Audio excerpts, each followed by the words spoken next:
Willkommen. Welcome, colleagues from around the globe, to ISC 2020 Digital. If you were joining us from Japan, konbanwa, a very late good evening to you. If you are joining us from California, good morning.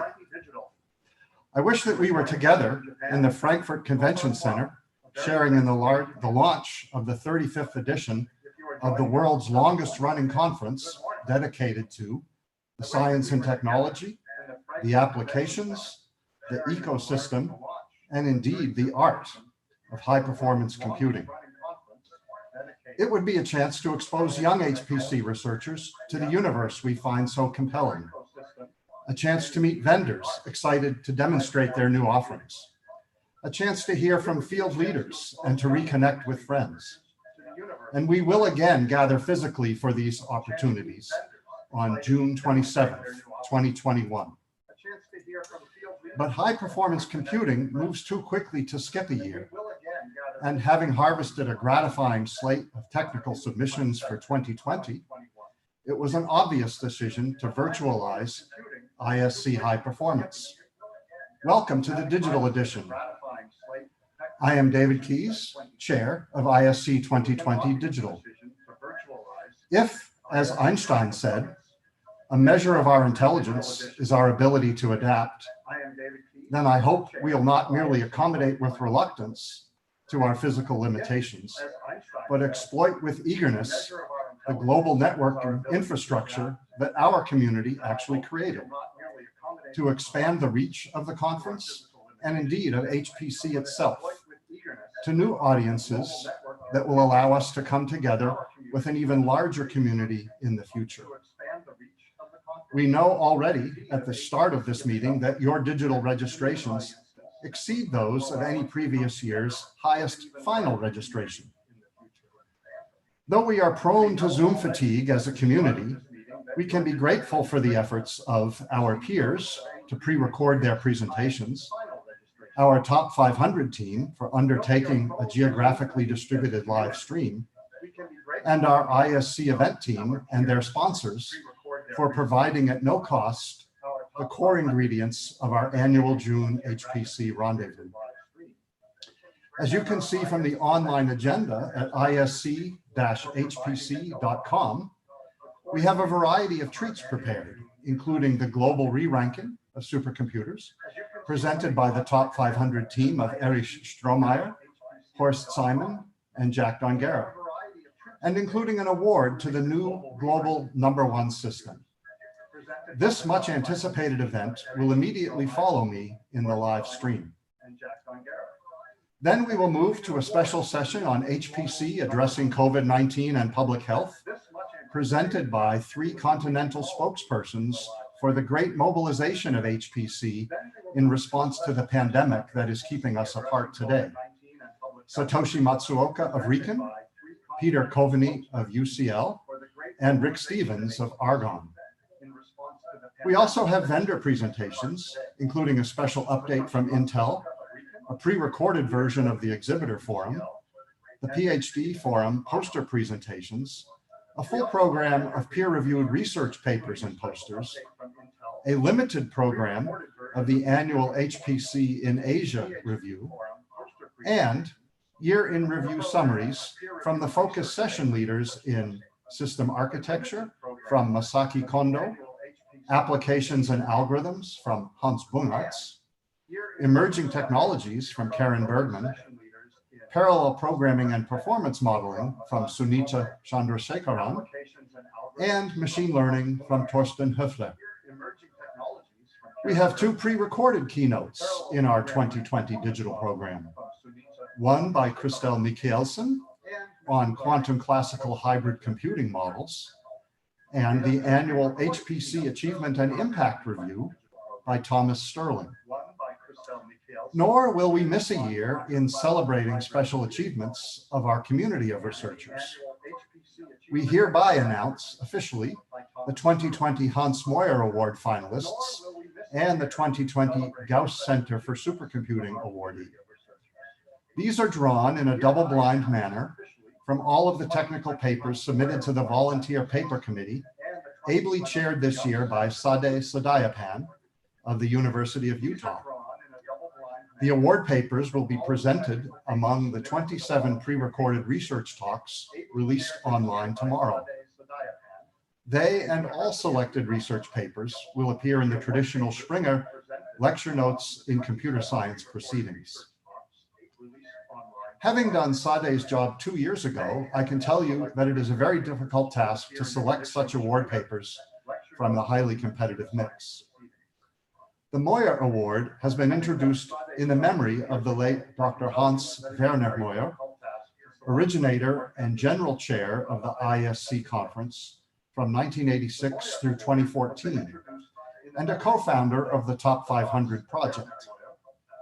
It is intended to recognize the overall best paper of the conference. This year, we award certificates to 2 finalists. Load Balancing Parallel Relational Algebra, authored by 2 assistant professors from the University of Alabama in Birmingham, Siddharth Kumar and Thomas Gilray. And Time Series Mining at Petascale Performance, authored by 5 professors and faculty at the Technical University of Munich, Amir Raufi, Roman Karlstetter, Dai Yan, Karsten Trinitas, and Martin Schulz. Congratulations. The Gauss Center for Supercomputing is an alliance of Germany's 3 national supercomputing centers: the High Performance Computing Center in Stuttgart, HLRS, the Jülich Supercomputing Center, and the Leibniz Supercomputing Center in Munich. The GCS independently selects the ISC paper that they feel best advances HPC.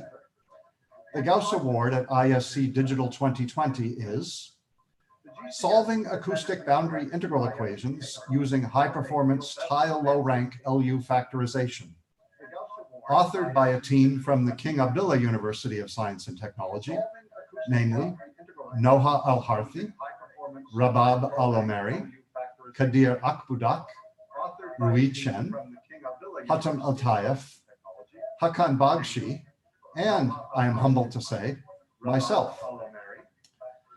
We also announce the Best Research Poster Award, which goes to a team from the Ohio State University, namely Puya Kusha, Hari Subramoni, DK Panda, Kamal Sankarapandian, and Dayala Ram for profiling and visualization tool for scalable and in-depth analysis of high-performance GPU-enabled HPC clusters. The PhD Forum Award goes to Gal Oren from the Ben Gurion University of the Negev for his work, Optimized Compiler for Automatic OpenMP Source-to-Source Parallelization using code segmentation and hyperparameters tuning. This project was collaborative with a team of co-authors, including Yoel Weitzman, Shlomi Tofahi, May Hagbi, Yoni Cohen, Gilad Goralnik, Reuven Farag, Lior Alon, Idan Mosseri, and Raem Harel. The HPC in Asia Poster Award goes to a team from Tohoku University, namely Michael Zalewski, Mulya Agun, Ryosuke Igawa, and Hiroyuchi Takizawa for challenges in solving scheduling problems with the D-Wave quantum annealer. Congratulations to all.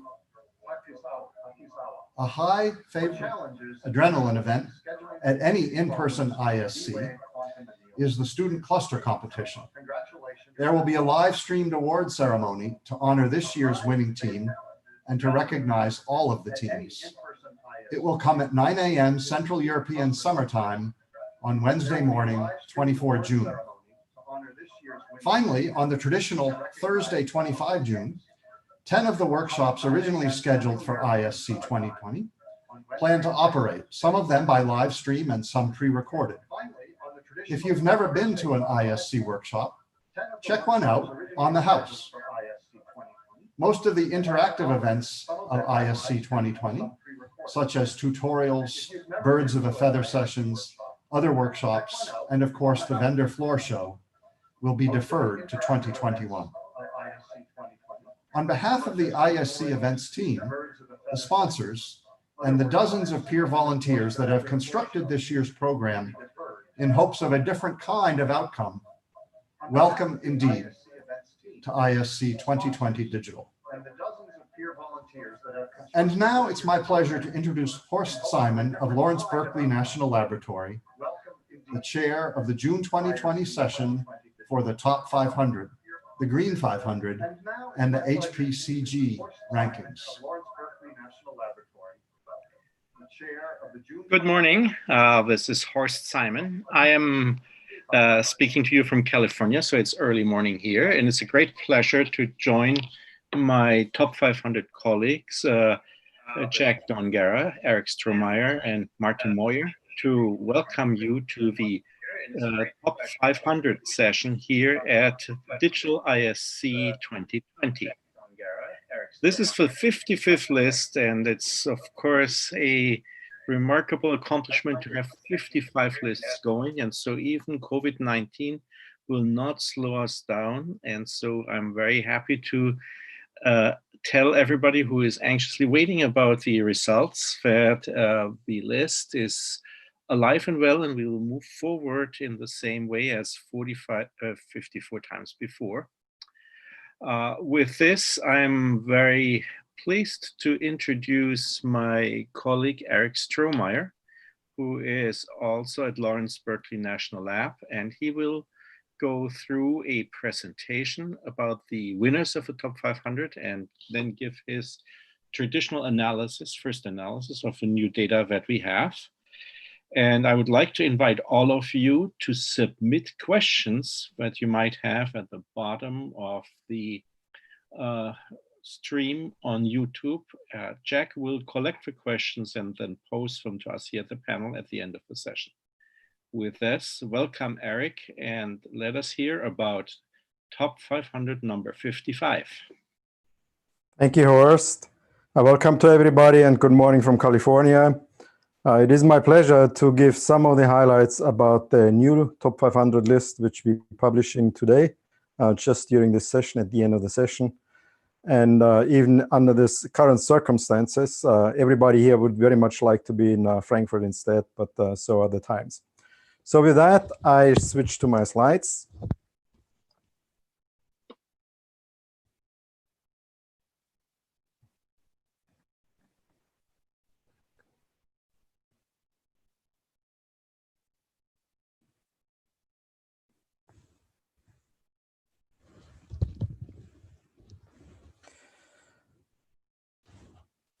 So the 55th list, as David and Horst already alluded to, we do have indeed some exciting news. And I'm going to tell you the next few minutes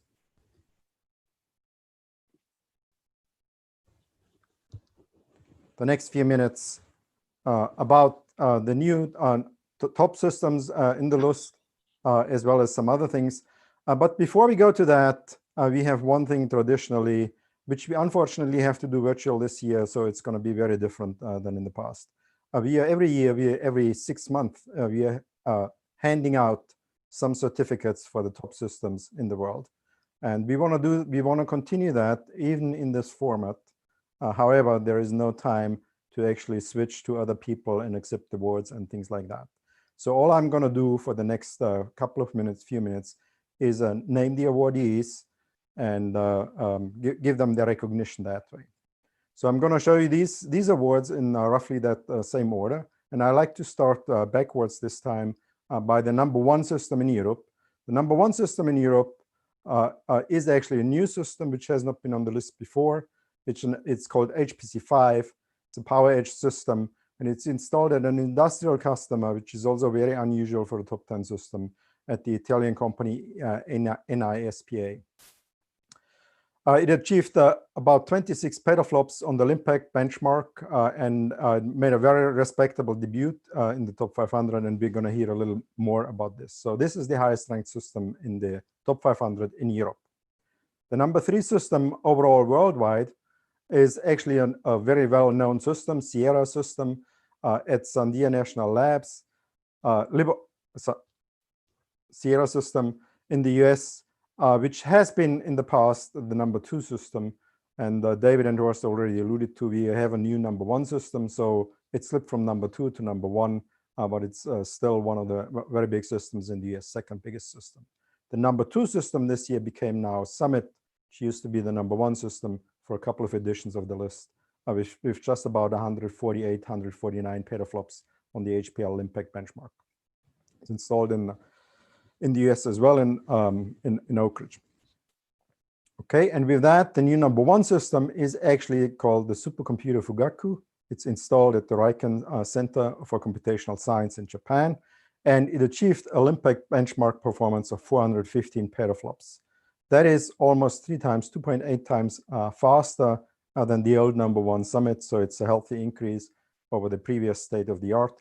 And it's an exciting new system with respect to a couple of parameters and a couple of innovations it actually introduces into the market and it represents. That's why we asked Satoshi Matsuoka, the director of Riken, to give a little in-depth presentation about the Fugaku system right after my presentation. I borrowed some of his slides just to give you a little teaser. That's the visual of the system. It's not only impressive in its parameters or in its site, but also the visual is quite appealing, at least to in my opinion. Highlights from the architectures: it actually uses an ARM core node developed by Fujitsu, which is one of the first ARM systems on the list, not the first one. We have 4 ARM systems on the list right now. The processor has 48 cores. The system does not use accelerators like GPUs. Instead, the cores themselves have vector units, very wide vector units attached to the SV512, 2 of them per core, and that allows Fugaku to achieve a quite substantial peak performance. For application performance, just as important are the other 2 innovations, the other 2 new features, which is, of course, the hybrid memory cube memory attached to each of the cores, to each of the processors, I must say. And the second thing is the new iteration of the TOFU network, the TOFU-D network, which provides tight integration between all the nodes in the system. If you like to see some more in-depth analysis of the Fugaku system, you see the URL for a report Jack Tongera puts together at the bottom of this slide and the next slide. So the system itself has about 158,000 nodes. And if you do the math and multiply everything out, you end up with a peak performance in 64-bit double precision of about 537 petaflops. That's quite impressive. And with 415 petaflops, Fugaku achieved a very high percentage of those peak petaflops actually on the Impact benchmark. Now, Fugaku is very much geared towards future applications, just as current applications and future applications, data-intensive applications, machine learning applications, and AI. And towards that end, the vector units are constructed in a way that you can run them with half precision at double speed, with quarter precision at quadruple speed, and with an 8th precision 8-bit integer operations at 8 times the speed of 64-bit floating point operations. With that, Fugaku can actually achieve over an exaflop on the reduced precision, and it actually has done so, as I'm going to tell you in a second. The overall memory bandwidth is very substantial thanks to the hybrid memory cubes, and is unusually high for these days at about 0.4 bytes per floating point, double precision floating point operation. So as I said, the hybrid memory cubes and the TOFU-D network allow those vector units, which are very well understood as a technology, allow the whole system to achieve high efficiencies on applications, not just on the Impact benchmark. And that's documented by Fugaku also being the new number 1 on the HPCG benchmark. It achieved about 13.4 petaflops, fairly high above the old number 1 Summit, and with an efficiency which is also substantially higher than other systems on the list. So HPCG is a benchmark we have been reporting on for a couple of years. There is a new benchmark in the making. Jack is also developing that. That's a benchmark, a variant of HPL, which is geared towards resembling what AI workloads and machine learning workloads are doing. It's called HPL AI. And the Fugaku system is not only one of the first systems we measured, but between the few systems we have measured so far, also the fastest one by far. And on that benchmark, in reduced precision, 16-bit precision, Fugaku actually achieved 1.4 exaflop. So that's non-trivial because to satisfy the requirements of that benchmark, you cannot just compute only in 16-bit. You actually have to make up for the lost precision at the end of the benchmark and gain back the full 64-bit precision in the results. But that penalty was easily overcome by the more than 2 exaflops of peak performance Fugaku has in 16-bit operations.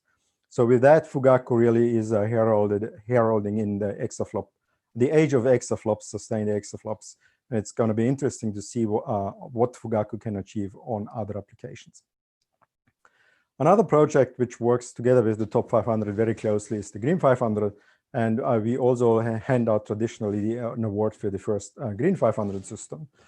This is the award for the #1 in the Green 500 system, also a new system. It's MN Core's server from the Japanese company Preferred Networks, which is installed in Japan. And it achieved also a healthy gain in terms of power efficiency by achieving about 21 gigaflops per kilowatt on the Limpec benchmark. And I'm going to show the details of that in a second. So what I'm going to now switching to the regular presentation about the top 500, what I'm going to tell you is a little more details about the #1. I already gave you those. We achieved an exaflop on the HPLAI benchmark. I already told you about that. We have in general a renewed top 10. I'm going to show you that in a minute. The Green 500 shows nice progress in terms of power efficiency. I'm going to focus on other developments in this list, which is particularly a low market turnover. And I'm going to compare the research on the commercial markets and how they actually shake out this time. So top 10, I'm starting with the top 5 this time. In yellow, you see the new list, the new systems on that list, while in white, these are systems which have been on the list at least 6 months ago, in some cases for a couple of years. And you see Fugaku is the #1 system. It's about 2.8 times faster than the #2 system. It also has about 2 times 8 the power consumption in the last column, the power consumption of the previous system, previous #1 system, Summit, which overall makes its power efficiency actually about the same between the first 2 systems, Fugaku and Summit. So Japan, a Japanese system built in Japan and installed in Japan, is now again the #1 system. It's the 6th Japanese system in the 27 years of the list, which has made the #1 position, followed by 2 systems in the US, which have been #1 and #2 for a couple of editions of the list, and then followed by 2 systems built and manufactured and installed in China, and Chinese systems, which also have been #1. So the list of the 5 systems is actually all #1 systems. Now, for the full top 10, I told you there is actually more news, and indeed there are 3 more new systems, positions 5, 6, and 9 on the top 500. The position 6 is the Dell system installed in any SPA, which I already mentioned because it's the fastest system in Europe. It's the first system in Italy. And curiously enough, we actually have a second system from Italy in the top 10 at position #9, which is the Marconi 100 system, which is an IBM-built system. The other newcomer at position #7 is also worth mentioning. It's a system built by NVIDIA. It's currently actually installed at NVIDIA. It's clearly built with the idea of machine learning as well, not just Fugaku, but it is a much more traditional architecture in that way that it's built based on AMD chips, 64-core chips, together with NVIDIA accelerators. So we have 4 new systems in the top 10. That's very nice because the last 2 years we had maybe once we had two new systems, but we had overall very little turnover. But overall, the turnover at the top looks fine this time. We have 4 new systems. That's very nice. In terms of HPCG, we also have a couple new entries on the HPCG list. Here again, the top 5 first. Fugaku again, because of its architecture and its high efficiency, was easily able to take the #1 spot in the HPCG benchmark as well. It achieved about 13 petaflops on the HPCG benchmark, and it has an efficiency which is about almost twice of the efficiency of some of the other systems you see in the top 5 or top 10. So that's quite nice. And with respect to the efficiency of the architecture, it actually follows nicely into the footsteps of the previous system at Oracle, which was the K-computer, because K-computer had for a long time the highest efficiency of any system on the HPCG benchmark. So if you look at the full top 10 in the HPCG benchmark, you see that the other two of the newcomers are from the top 10 in the top 500. The HPC5 system and the Selene system, NVIDIA Selene system. They're both making the HPCG list as well in very similar positions. I believe we do not have a number for the fourth newcomer in the top 10, so it's not showing up here.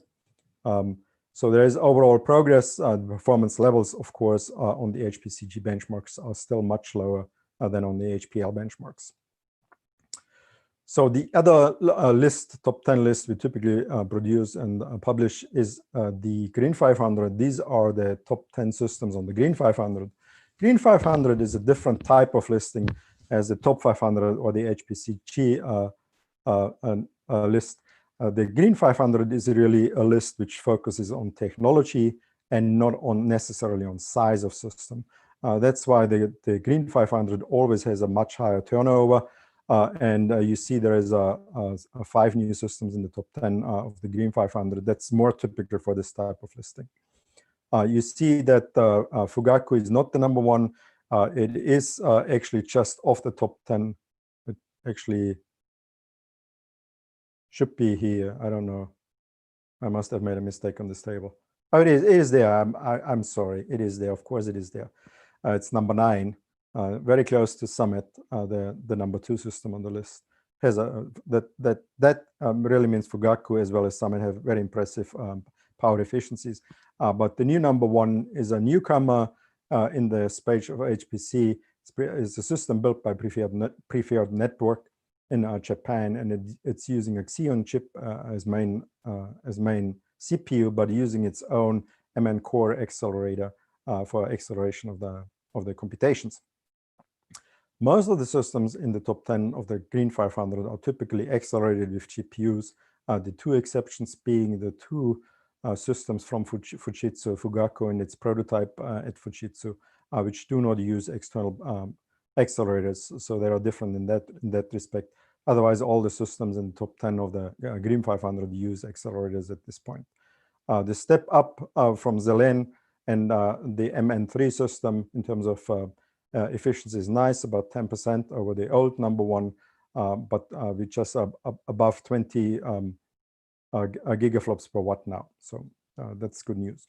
And otherwise, you see a lot of top 10 systems from the top 10 of the top 500 on the Green 500, on the top 10 of the Green 500. That's a very nice result too. It's not only small systems which show up here, but very big ones too. And that's an observation we have made for many years, is that the HPC community likes to innovate from the top. So a very large system often are the first ones to receive new technology. And that continues to be the case. Looking at the history of the Green 500, you see the different architectures and how they have improved their efficiency over time, with the MN core system now just being ahead of the Fujitsu ARM-based systems like Fugaku. It's a nice increase, but the more important increase is actually the blue dots at the bottom of this slide, which show you the increase in average power efficiency in the list. And that's a continuous march upwards, even so not quite as steep as the peak efficiency. So going now to the more traditional slides of the top 500, of course, I'm going to show you the development for the whole 55 lists for the 27 years. And you see the near exponential growth of performance on different levels of the top 500. You see at the bottom the sum of all 500 systems, which now exceeded 2.2 exaflops. In red, you see the performance of the number 1 system, which now has 416 petaflops. That's the Fugaku system, a nice step up at the very right end of that red curve. And in orange, you see the performance of the last entry in the top 500. And we are now at 1.3 petaflops, which is a slight increase of about 100 teraflops per system. So in this list, we noticed in the past, and there were inflection points in the curve, in the bottom curve for the last system on the list. We saw an inflection point in 2008, which roughly coincides with the end of the NAR scaling in computing, which impacted the small systems immediately. There was an effect which allowed the large systems to grow inside and compensate for a while. And the very large systems actually stayed on the old growth curve we had seen in the top 500. But in June 2013, that broke down. And both of those curves are now on reduced growth curves. Both of those curves are now on reduced growth on a different exponential growth path. But they seem to continue nicely along that path, at least for now. I alluded to the fact that the list overall has not seen as much turnover as in the past. It doesn't show in this graph due to the tremendous scales on the left-hand side. But if you just look at the plain replacement rate, how many systems fall off the list at the end of the list due to lacking the performance to qualify, we see that this time only 51 systems fell off the November list due to lacking performance. That's the lowest replacement rate we have seen since the project started. There are two reasons, of course, for that are, or presumably are, that one that we have seen for the last 5 years, reduced turnover in general, as people upgrade less frequent and then upgrade to larger systems. An effect of the NAR scaling breaking down and of progress and chip performance being much slower than it used to be. But the second effect we assume is clearly the impact of the current COVID-19 crisis, that installations have been delayed or even canceled. It's hard for us to tell which one is what. Presumably or hopefully it's only a delay and we might catch up in the future again, but we have to see about that. So we have a record low replacement rate. That, however, has not changed another trend we have seen for the last 10 years, which is an increased accumulation of performance at the top. The list is getting more and more skewed towards the top. Here you see 5 lines, which is the percentage of the first 5 systems, which they contribute to the overall sum of all 500 systems. And in blue, you see the percentage the first system contributes to the list. And with Fugaku contributes just over 18, almost 18.5% of performance of the whole list.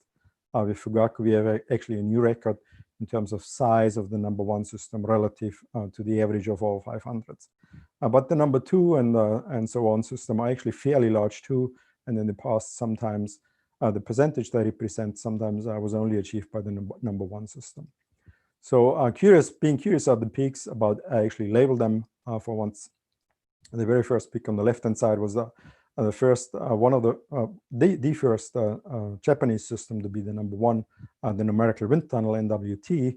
The second noticeable peak was ASCII Red in Sandia National Labs in the US, which has been the number 1 for a long time.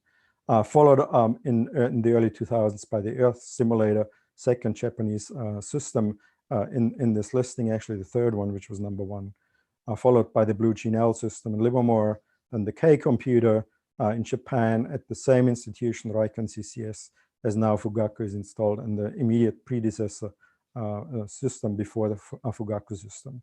The other 2 peaks you see there, Tianya 2A and Taiyu Light, are the 2 Chinese systems which became number 1 at some point in the top 500, and now, of course, Fugaku. So that's the top systems, how much they contribute. And with that, I go to more traditional statistics. First one being, where are these systems actually installed? We have seen a trend going on there for the last 5 to 10 years, that more and more systems have been installed in China, made a dramatic increase around 2015, and now the situation has somewhat stabilized, with China clearly being the country which has installed most of the systems in the top 500, followed by the United States and the European countries and Japan. Now, if we slice the current situation, if you look at the current situation distribution, just looking at performance, of course, the situation is a little different, because in performance size, if you look at performance, the size of the machine really matters. We see that the United States is actually still ahead of China in terms of installed performance, but Japan made a big jump up thanks to the Fugaku system, followed by the European countries again. So Japan almost caught up with China. We have to see how that develops in the future. But the United States consistently is still #1 in terms of installed performance, ahead of China. The other question in terms of geographical distribution we ask ourselves is where these systems are actually built, where are they produced? So if you look at that, we see an even more dramatic change during the last 5 years, that now the majority of systems is clearly built by Chinese companies. And the trend is that they are built by Chinese companies, and there are many of them, not all of them, but many of them are actually installed in China. Situation seems to stabilize over the last 2 years, so we have to watch that. If it reverts or if it stays with more than 50% of the systems being built by China or not. In terms of companies, you see now the Chinese company being the #1. Lenovo has been #1 for a couple of editions of the list, followed by the combined HP Gray Count and the second and third Chinese companies, Shugon and Inspur, followed then by other companies like Atos in Europe and Fujitsu in Japan. If you break the same pie down by performance, it's going to change the sizes of the slices quite a bit. I left the ordering of the slices and the coloring the same, but if we go now to performance, you see Lenovo is no longer the #1. It has a sizable fraction, but the #1 currently is actually Fujitsu, followed by Lenovo, and very closely behind IBM. And then HP Gray at #4 in this statistic at this point. So in terms of sizable systems, large systems, distribution is very different from the mass market and the commercial market. And because of that, we noticed that for many years that there was a difference between our statistics in terms of installation numbers and installation sizes. We dug deeper into actually the differentiation, the different features of the research and the commercial market. So I'm going to focus on this a little bit. And the methodology we used for analyzing that is that we have at least 100 systems in the academic and research, government research market, every list, and we have at least 100 commercial systems in every of the lists for the last 27 years. So we just take the top 100 commercial and the top 100 government research and academic, and compare those two top 100s to each other. We did some checking to make sure that the overall trends are actually all fine. They are. The curves, the growth curves over time look very similar to the top 500 itself. So we felt comfortable that we could do this. This just shows you the market slices and the level 100 and level 200 mark for the different segments. And you see we couldn't have done it with 200, so we did it with 100. So where are these systems now actually installed in these two markets? On the left-hand side, you're going to see a couple of slides where on the left-hand side you see a pie which represents the research market. On the right-hand side, you see a pie which represents the commercial market. And you see in terms of where these systems are installed, research market is still dominated by the United States. So even in numbers, there are more systems in the United States at research centers than in China. Actually, Japan and some of the European countries are still ahead of China in terms of research installations. If you look at the installed systems in terms of the commercial market on the right-hand side, the situation is very different. China clearly dominates the commercial market as a consumer. That has been one of the big surprises, how much it really focuses on the commercial market, with very few contenders being left in terms of producers, but also in terms of consumption. Companies outside of China don't install as large a system, or at least we don't know about them. So if you look at this, this is by system count. If you look at the same pies in terms of size of system, performance count, performance share, we see Japan on the left-hand side made a big jump up thanks to Fugaku in the research installations, now ahead of the United States and China behind. And in the commercial market, the situation, China is still dominant, not quite as much as in system counts, but China installs most of the performance in the commercial market, and is followed by by other by the United States and the European companies and countries and Japan. Now, if you go to the companies who produce those systems, we get the following breakdown in terms of number of systems installed. Research market, the leading company still is and has been for quite some while, Cray, especially now combined with HPE. So the first two slices actually is one company, HPE. So that is a 1/3 domination in the research market, followed curiously enough by the French company, Atos, European company, then IBM, Fujitsu, and then only the Chinese companies, Lenovo, Shugon, and Inspur. So clearly, the US, European, and Japanese companies produce the big computing system for research installations. If you look at the breakdown in terms of size weighted by size, if we look at the breakdown for the commercial market on the right-hand side, the situation is quite different.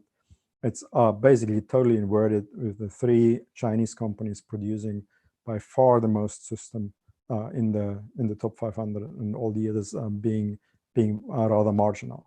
So research and commercial market behave very differently, again, in terms of who produces their system. This is now the breakdown for the companies by size of system, by performance share. And you see by size of system, Fujitsu made a big step up, followed then by Cray, HPE, and IBM. While on the right-hand side, if you look in the commercial market, the number of systems installed by the Chinese companies is large enough to even give them an edge up in that market, clearly an edge up in that market. But again, the other companies tend to install larger systems, even in the commercial market, than the Chinese systems. Looking at base technologies, you see the system share here in terms of what systems are using. Intel means it's using an Intel chip as main and only processor, while Intel slash NVIDIA means the system is using an Intel as main processor, but is using a GPU from NVIDIA as an accelerator. So you see both markets are actually dominated by systems without accelerators, even the research market. That was a surprise for us, followed by systems with various types of accelerators. Clearly, Intel-NVIDIA combination being much more dominant, while the research is on the right-hand side, while on the left-hand side, the research installations, they have a more varied approach to architectures. They are more willing to try out different things. The surprise here, however, was that both markets are still dominated, slightly dominated by systems without any acceleration.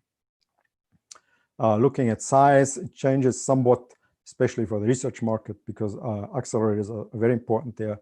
And now the biggest slice actually being the ARM processor, which is, of course, again, due to Fugaku and its big impact in terms of performance. But overall, the situation is somewhat similar, with about 1/3 to half of the system not using accelerators, half of the install performance produced by systems without accelerators, and about half to 2/3 of the system of the performance being produced by systems with accelerators. So with that, I'd just like to summarize. I told you Fugaku is the new #1, and that's why our next speaker, Satoshi, is going to give a brief presentation about it. It did measure not only 415 petaflops on the HPL benchmark, but actually over 1 exaflop on a new benchmark called HPL AI in reduced precision.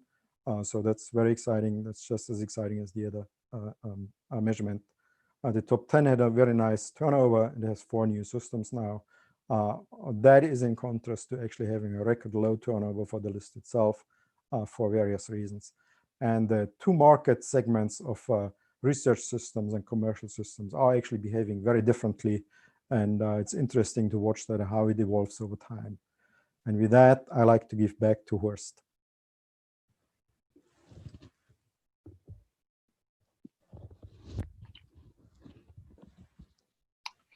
Thank you, Erich. Thank you for an exciting presentation and for bringing not only exciting news, but also a very detailed analysis of the trends of the top 500. With that, it is my great pleasure to move on and introduce Satoshi Matsuoka. Satoshi has been the director of RIKEN CCS, RCCS in Kobe since April 2018. This is the top tier Japanese HPC center that represents all of HPC in Japan. It has been hosting the K computer, and of course now has been developing the Fugaku system that we just heard about it. And it's not just the system, but it is also conducting all the cutting edge research in HPC in Japan. Satoshi is well known in the HPC community. He was the leader of the Tsubame series of supercomputers at the Tokyo Institute of Technology, where he still holds a professor position. And he continues his research activities in HPC as well as scalable big data and AI. So congratulations, Satoshi. Congratulations, Riken, RCCS, and to the success with the Fugaku system. And please tell us a bit more about this marvelous new system. And again, congratulations to this accomplishment. Thank you very much, Horst. Do you hear me?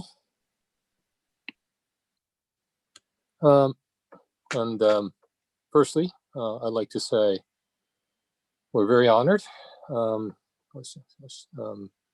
would like to firstly thank the top 500 organizers for giving us all the awards, all the efforts over the years. I'd like to also, of course, express my thanks to the team at Riken and also our close partner, Fujitsu, with whom we've been developing the machine for the last actually 10 years. And also the ministry, MEXTI, who sponsored us over the years for this enormous project.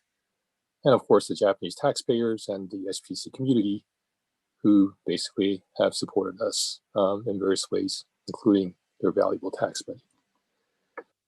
So Erich has already mentioned some of the traits of Fugaku. I'll just go over in a very brief presentation. A lot of detail can be found in Jack's slide, but also we will be presenting these in various other presentations as we go along over the years. So Fugaku has been in the works, like I said, for the past 10 years, in fact. The first inception of the machine was back in 2010. And that was even before the predecessor, the K computer, had been commissioned in production. And even before my current center, RCCS and its predecessor center, ISC, had been built. So it's a very long project. And after various years of preparatory studies, identifying the application needs of the new machine, our intention was never to build a machine that only be good for benchmarks, but really had studied many applications.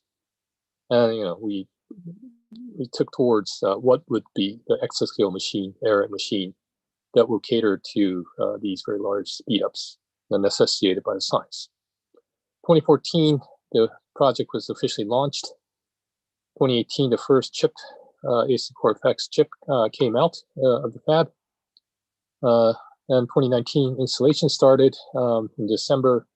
And despite all the COVID situation, there were a lot of challenges, but the team and Fujitsu and Riken pulled through. Installation, all the shipments were done on May 13th, and we're here today. And it's been announced that Fugaku is the new #1 system. And again, this was done in close collaboration with the application community. That we had collaborated even preceding the K days. And it was a co-design effort over the years.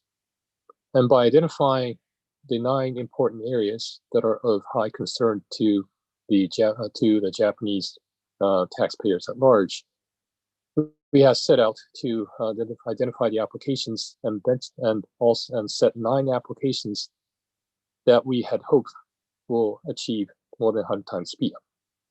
And at the same time, we had to value ease of programming because we were expecting to run varieties of applications, not just these, but also applications that will be upcoming, such as those in big data and now AI and others. So already Eric introduced this, but really we have built a brand new processor. It's an ARM instruction set, but it's a brand new design by Fujitsu and Riken. And basically, in a nutshell, it's a CPU. So it's, it runs the same ARM code as you would on a smartphone. It will run Red Hat Linux out of the box. It'll run Windows. It'll run PowerPoint, even. But it's also built to accommodate very large bandwidth to supply its vector units, because our studies showed that bandwidth is very, very important to sustain the speed up of the applications. So the chip was really designed for real world apps. And later on, we added some AI acceleration features like short precision, reduced precision arithmetic. But again, the chip was designed to really accelerate real world applications and accommodate wide-ranging sets of HPC applications, both classic ones and the modern ones. And this really shows in the power profile of the performance and power profiles we are running on both Fujitsu and Riken, where we're seeing up to 3 times or even more both performance and power advantage over existing CPUs.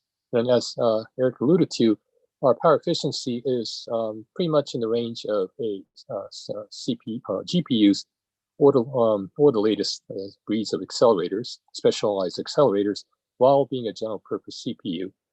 And again, 3 times more powerful and also 3 times more power efficient compared to the traditional CPUs. And this was because we really tuned the chip for HPC and not on the generalized, like web workloads. So also, Eric already alluded to the various numbers for the entire system. First to achieve very large flops, exaops, and as a CPU machine, and very, very high bandwidth, more than 163 petabytes per second memory bandwidth. And in some operations, this machine is 3 orders of magnitude faster than K. But to put this in context compared to normal IT infrastructures, a single Fugaku is about 20 million smartphones, which runs the same code. So think of Fugaku as putting 20 million smartphones in a single room, or equivalently 300,000 servers in a single room, standard servers. And these, by coincidence, are about the same number as the annual shipment of respective units in Japan. So if you had 2 Fugakus, basically, you can pretty much fulfill the so-called edge-to-cloud and compute requirements of the entire country of Japan. And that's the magnitude of the machine we have built. And for the benchmarks, again, it's been introduced, and we had achieved quite a good speed up, and include other benchmark like i500. We haven't measured IO500 yet, but we're seeing consistent multi-factor speed up over previous number 2 machines. So I think we're contributing to healthy speed up of the overall technological advance of the community. And moreover, we haven't really, this is about 70 to 80% of Fugaku's capabilities. So in the future, we may improve the performance of the system. Finally, benchmarks only represent the, benchmarks only represent the facets of the system. The real importance is the real applications. And one of the things we have done is deploy Fugaku almost a year ahead of its scheduled general production to combat COVID-19. And we have two lines of applications. One is medical pharma, where we're studying the power of Fugaku, allowing the study of viruses and the drugs that will be affected. And there we're already seeing 100 times speed up over K compared to what has been achieved on K on this COVID-19 analysis. But also what's been receiving lots of attention is the societal, or epidemiological applications, including simulations of droplets, aerosol, and also how the viruses, the infections may spread, and how things like contact tracing applications may be affected. The latter is also achieving tremendous attention, and it's been on TV, all over TV last week. And is really helping to mitigate the virus infections at macro scale. And we hope to collaborate with other countries in the world and regions of the world to fight this crisis that's facing humankind. Again, I thank the organizers, everyone, and hopefully we can help to contribute to the advance of HPC and solve societal problems such as ones in COVID-19. Thank you. Thank you, Satoshi, and congratulations again on accomplishing this remarkable milestone of half an exaflop of almost HPL performance and exaflop on AI performance. We are going to move on to some questions, and I have received some questions from the audience, and I would like to ask something to you, Satoshi, directly. And one question is here: can the Fugaku system be upgraded to a 64-bit peak of 1 exaflop? Well, of course, if we have the money, obviously anything is possible. But what we have done really is not, again, not to shoot for peak performance. That is to say, our design metric was basically to accelerate existing K applications by 2 orders of magnitude. And in some sense, the excellence in the very benchmark, not just the LIMPAC top 500, but just across the board, HPCG, HPLAI, Graph 500, and so forth, basically is a result of our efforts to accelerate the applications. So the outcome is applications driving the benchmarks and not the other way around. So, so we're very satisfied with the result. Again, if we make progress, it'll only be because we will have made progress in the application speed up, by which we could be achieving exaflops. Thank you. I have maybe another question just to follow up also for you, Satoshi. And the question is, has there any attention been paid to make the software ecosystem of Fugaku open source? How can the community profit from the development of new scalable tools? So that's a great question, because software and the software ecosystem was the priority in the development of Fugaku, was the priority. And that's why we went to the ARM ecosystem from the Spark, which was the K's ecosystem, and that was not very, I would say, proliferating.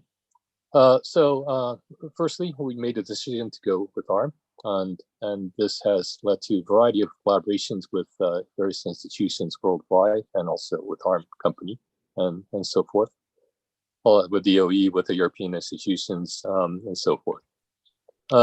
And also, by the course of this collaboration, we are all these tools simply run out of the box. For example, the Red Hat Linux, which is an open source operating system, with CentOS, it just basically runs out of the box.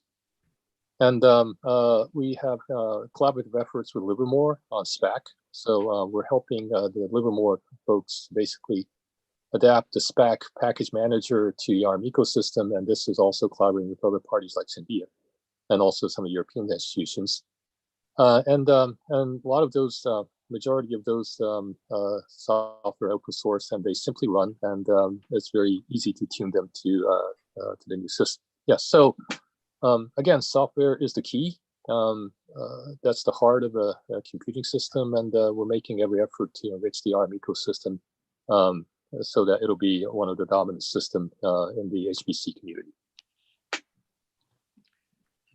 Thank you, Satoshi. There are many more questions on Fugaku, but I'd like to put one question to Jack and then one to Erich. So the one for Jack is, do you expect to have a significant increase of non-x86 systems in the future of the top 500? Okay, let's see if I can answer that. Looking at Erich's slides, it appears that Intel, the x86 architecture, is found in about 95% of the machines today. Some of those machines have accelerators, and some of those accelerators are from NVIDIA, but 95% today of the top 500 machines use Intel.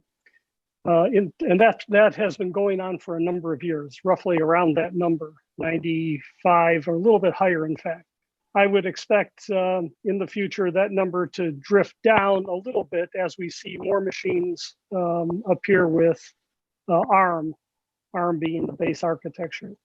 But Intel currently has that, I'll call stranglehold on high performance computing with over 95% of the machines. Erich, do you want to add anything to that?